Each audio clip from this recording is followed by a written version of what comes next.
Estamos aqui no Saber Direito Responde, hoje com o tema licitações internacionais. Meu nome é Jonas Lima, sou professor de Direito Administrativo e vamos atender as perguntas aqui dos internautas a respeito do tema tratado essa semana. Em primeiro lugar, do Jackson Lacerda, Curitiba, Paraná. Qual o conceito de licitação internacional?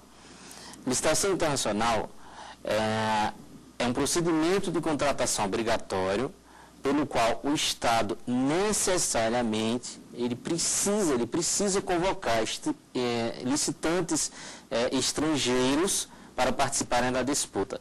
E o edital que rege essa disputa é preparado especificamente para a competição entre brasileiros e estrangeiros. Dentro desse conceito, visualiza-se então a necessidade, não a faculdade de usar a licitação internacional. Ela tem particularidades que o próprio conceito já diz.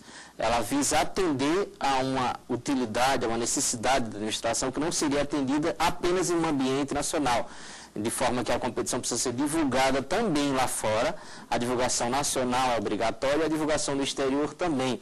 E as próprias regras de habilitar as empresas e julgar as propostas são diferenciadas, de forma que se equiparem documentos, se dê a chance de competição igualitária entre brasileiros e estrangeiros e se consiga, enfim, atender o interesse público com a maior competitividade de licitantes, trazendo maior economia, acirrando a disputa e, inclusive, maior questão de qualificação técnica e de produtos que possam ser oferecidos ao mercado brasileiro.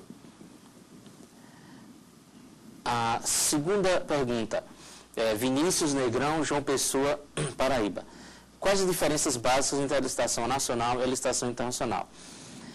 A licitação nacional, basicamente, você tem os licitantes ofertando produtos brasileiros ou produtos estrangeiros, simplesmente importam e oferecem ao governo brasileiro.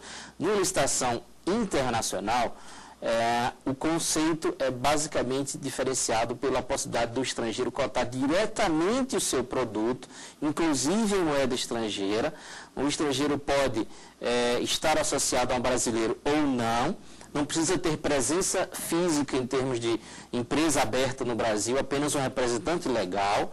E, basicamente, no caso da vitória do licitante estrangeiro, há uma grande diferença em termos tributários, porque o Estado brasileiro não pagará os tributos porque ele será o próprio importador. Nisso, a grande diferença entre a licitação internacional e a nacional é que na nacional os bens incluem em seus preços toda a carga tributária, enquanto que na licitação internacional há uma imunidade prevista no artigo 150 da Constituição Federal, e isso consegue, em alguns casos, gerar uma economia, resultar na economia de 50% ou mais do preço que a administração acaba pagando. E também a licitação internacional, aquela característica em que ela pode ser a única hipótese em que consiga se atender o interesse público com determinadas contratações que no mercado não teriam competidores nacionais. Alexandre Sampaio, pergunta de Natal, Rio Grande do Norte. Licitação internacional é uma faculdade ou um dever? Tradicionalmente, licitação internacional sempre foi entendida como uma faculdade, um poder de abrir a licitação para estrangeiros. Acontece que, mais modernamente, o conceito evoluiu. Hoje, a licitação internacional ela é impositiva, quando, em razão de algumas particularidades, por exemplo, estádios de futebol para a Copa do Mundo e para as Olimpíadas. A expertise necessária para essas obras de infraestrutura e questões complexas que não teriam similares no Brasil, resultou na necessidade de licitações internacionais em que brasileiros se aliaram a estrangeiros em consórcios que trouxeram, enfim, expertise, preparo técnico, experiências já consolidadas em outros países para questões de engenharia, de arquitetura e projetos de grandes obras que sequer tinham similares no Brasil. A mesma coisa com relação à administração dos aeroportos agora. Somente uma licitação internacional teria o condão de possibilitar em um só ambiente licitatório trazer a expertise das empresas que operam os aeroportos, junto com a parte logística de cargas, a parte da administração de passageiros, a parte da administração física e de obras de um aeroporto e planejamento complexo para algo de tão longo prazo. Mesma coisa no caso das aquisições de medicamentos, equipamento médico hospitalares, equipamento de segurança, armas e muitos outros produtos que o Estado brasileiro não conseguiria atender aqui no Brasil. E se fosse contratar diretamente, em muitos casos seria desvantajoso, o que resulta na imposição de quê? De que é um dever e ela deve ser feita para conseguir gerar mais eficiência, economicidade, vantajosidade para as contratações de administração pública. Ela não é uma faculdade, ela é um instrumento de conseguir principalmente maior eficiência e economicidade para o poder público. E isso não é faculdade porque não existe disponibilidade, não existe disponibilidade do interesse público nessas matérias. Quais as áreas de demanda para as licitações internacionais? As principais áreas, pergunta de Jefferson Rodrigues, Marília, São Paulo. Algumas delas exemplifiquei na resposta da pergunta anterior. Nós temos também algumas outras bem particulares. Por exemplo, existem equipamentos de segurança, como radares sofisticados, equipamentos para serem usados em fronteiras, em portos e aeroportos. Os equipamentos que são usados numa torre de aeroporto, basicamente eles não são nacionais. Outros equipamentos incorporados à estrutura dos aeroportos, muitos deles não são brasileiros. Os carros de combate a incêndio também de aeroportos, parte deles não existe fabricação nacional, alguns sim, outros não. A questão também de equipamentos para as polícias e armamentos que não existem no Brasil, eles têm muita demanda hoje no Brasil, equipamentos de fiscalização em rodovias, equipamentos de segurança, detecção detecção de drogas, explosivos, escaneamento de containers, de navios em portos. Então, existe uma gama de objetos que estão sendo evidenciados nas licitações internacionais. Hoje, principalmente nos pregões. A mesma coisa acontece na área de medicamentos, na área de equipamentos médico-hospitalares, que o Brasil não teria fabricação nacional e que existe uma demanda crescente. Por exemplo, a prova disso é que o Ministério da Saúde é o maior importador do Distrito Federal há vários anos. Isso contando a área pública e a área privada. E a nível de Brasil, o Ministério da Saúde sozinho está entre os 20 primeiros importadores do Brasil. Isso significa que a licitação na área médica, por exemplo, é uma das que mais tem a demanda para a participação de estrangeiros. No próximo bloco, voltaremos com mais perguntas dos internautas, respondidas dentro do conteúdo que foi ministrado nas 5 aulas da série de licitações internacionais. Até já! Olá, estamos novamente no Saber Direito Responde, dentro do tema de licitações internacionais, curso dessa semana, de 5 aulas, e aqui estamos com as perguntas dos internautas. Nessa série nós temos a pergunta de Lidiane Lourenço Camargo, Olinda, Pernambuco.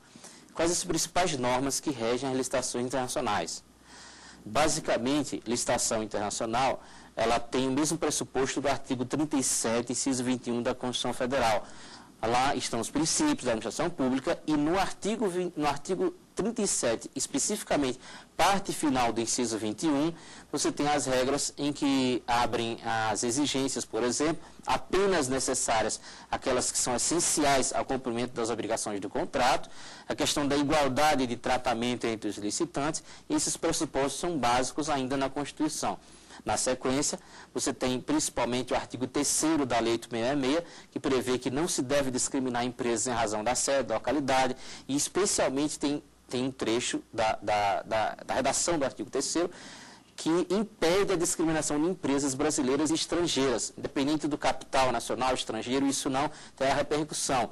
E a lei excepciona raríssimos casos em que se pode ter a discriminação, por exemplo, de preferências para produtos nacionais, mas isso a ser regulamentado em até 25% para determinados produtos, dependendo de decretos que vão especificar qual a margem de preferência. Mas, em termos gerais, não se pode discriminar.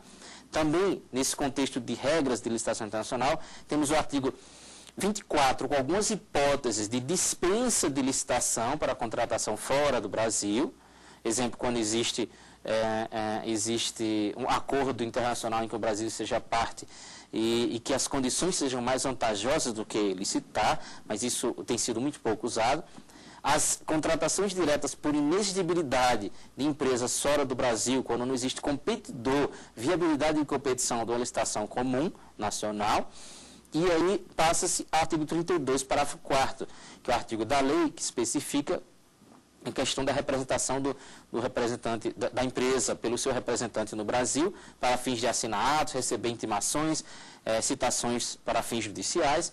E, enfim, o artigo 42, que é o artigo básico em que discrimina as questões relativas às propostas, às habilitações, a observância de normas dos órgãos competentes, por exemplo, órgãos de regulação, como as agências reguladoras, a Anatel, a Anvisa e as outras.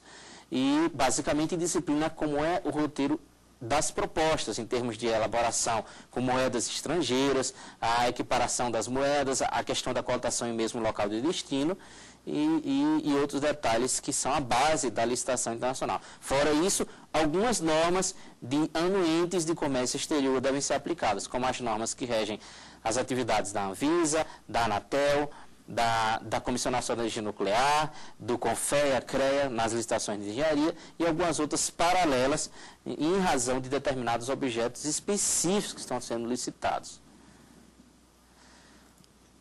Qual a diferença entre a licitação internacional com recursos brasileiros e a licitação internacional com recursos de organismos de cooperação como o BID e o Banco Mundial? Ana Miranda Campelo, Búzios, Rio de Janeiro. Basicamente, quando se realiza a licitação seguindo a estrutura do artigo 42 da Lei de Licitação, se tem em regra que é uma licitação com recursos brasileiros, da União, do Estado, do município, do DF, do Distrito Federal.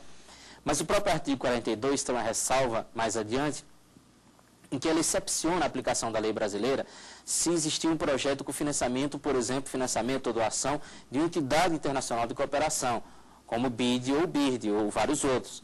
E nesse caso específico, a própria lei dá a brecha, dá a abertura, já reconhecida inclusive por Tribunal de Contas da União e outros tribunais judiciais, o Tribunal de Contas também, no sentido de que não se aplica nem o modelo de edital de uma licitação comum, da Lei 866, nem as regras de julgar, de habilitar e de julgar as empresas, as propostas das empresas, pela Lei 866, e sim pelo regulamento de cada banco, as políticas de cada banco ou de cada entidade internacional que está financiando aquele projeto. Exemplo, o BID e o BIRD. Essa é a diferença básica que se delineia na redação do edital e especialmente nas regras de habilitar as empresas e de julgar as propostas. Então, tem uma diferenciação entre a legislação com recurso brasileiro e com recurso estrangeiro. Carlos Fagundes, Diamantina, Minas Gerais. Como e onde divulgar as licitações internacionais? Bom, licitação internacional tem que seguir a regra básica de ser divulgada no Brasil. Isso é elementar. Ela tem a divulgação como qualquer outra. Acontece que ela tem o plus, ela precisa ser divulgada, ela tem a obrigação de ser divulgada no exterior. E você não pode escolher apenas um diário, um jornal que você quiser publicar, por exemplo, nos Estados Unidos, na Europa, Canadá, aleatoriamente. Hoje, em razão da globalização, da grande facilidade de acesso às informações, não se pode discriminar a questão da divulgação lá fora, em só um país ou, por exemplo, só um jornal impresso fora do Brasil. Isso era a tradição das licitações internacionais. Hoje a gente pode simplificar como? Existem 100 pontos de presença do Brasil na área de consulados e embaixadas, que podem ser, inclusive, facilmente verificados no site do Ministério das Relações Exteriores. Pode ser enviado um e-mail para a lista desses pontos de presença do Brasil no exterior. São pontos de contato com empresas, com potenciais fornecedores lá fora do Brasil. Isso dá um efeito muito importante de multiplicação da informação da licitação internacional. Aliado a isso, a divulgação também em meios eletrônicos, especialmente o maior meio privado que existe hoje no mundo, que é o www.dgmarket.com, é uma ferramenta internacional de divulgação de editais de 186 países e ainda incluindo o Banco Mundial e outras entidades. Essa ferramenta Não tem custo para que a administração brasileira use esse mecanismo para divulgar seus editais. E adicionalmente, o caminho tradicional de se divulgar em alguns jornais internacionais. Normalmente se divulgam 2, mas não existe o critério na lei para escolher qual deles. Então, por isso, nesse ambiente globalizado, deve se justificar no processo que existem outras formas de divulgar, como, por exemplo, essa ferramenta que é online e que atinge só no buscador Google, ela tem mais de 7 milhões, 8 milhões de resultados, o que mostra que é um potencial muito maior até do que os jornais impressos para se divulgar licitações internacionais no exterior e muito mais rápido em termos de atingir o objetivo de divulgar essa informação. Então, os meios são muitos e a questão é ter o cuidado, divulgar no Brasil e divulgar lá fora também. Essas são apenas algumas sugestões de tornar o chamamento mais eficaz fora do Brasil. Como fazer a equivalência entre os documentos das empresas estrangeiras e das empresas brasileiras? Yasmin Xavier, Brasília, DF. Bom, basicamente, a regra das licitações internacionais é de que não se pode desigualar as empresas no tratamento. Então, existe a questão da equivalência. Aqui a equivalência entre documentos. Hoje, isso pode ser simplificado da seguinte forma. Artigo 28 e artigo 31 da Constituição Federal é um conjunto de normas que tem que ser observado pelo licitante brasileiro e o licitante estrangeiro. Isso não há diferença. O que é a diferença é que em alguns países, alguns documentos não existem, como, por exemplo, certidão de regularidade de FGTS e do INSS. E isso não existe em alguns outros países. Também a questão de certidão negativa de falência. Em alguns não existe exatamente esse documento, existem algumas coisas similares. Nesse ponto, deve-se documentar no processo que em determinado país, aqueles 2 ou 3 documentos, por exemplo, não podem ser atendidos porque simplesmente a legislação daquele país não possui documentos equivalentes. Isso não significa, então, eliminar a empresa da disputa. Equiparar documentos e fazer essa equiparação em relação ao que pode ser equiparado. O que não pode, ressalva-se no processo que o documento não existe naquele país. No próximo bloco, voltaremos com mais perguntas enviadas pelos internautas a respeito de licitações internacionais para o e-mail saberdireito@stf.jus.br. Até logo. Estamos de volta com o Saber Direito Responde. Tema, licitações internacionais, respondendo aqui as perguntas dos internautas enviadas para o e-mail saberdireito@stf.jus.br. Tema dessa semana, das 5 aulas, e aqui nós estamos atendendo aos alunos na sequência de perguntas que estamos finalizando nesse bloco. Pergunta de Ione Oliveira, Lages, Santa Catarina. Como equiparar as propostas das empresas brasileiras com as propostas das empresas estrangeiras? Basicamente, a regra de igualdade de tratamento que existe no artigo 37, inciso 21 da Constituição Federal, era repetida também para a parte de julgamento das propostas. Hoje, não se deve discriminar a proposta do licitante brasileiro nem estrangeiro, as duas devem competir em igualdade, possuem suas diferenciações, e como é que isso é equiparado, então, para fins de julgamento igualitário?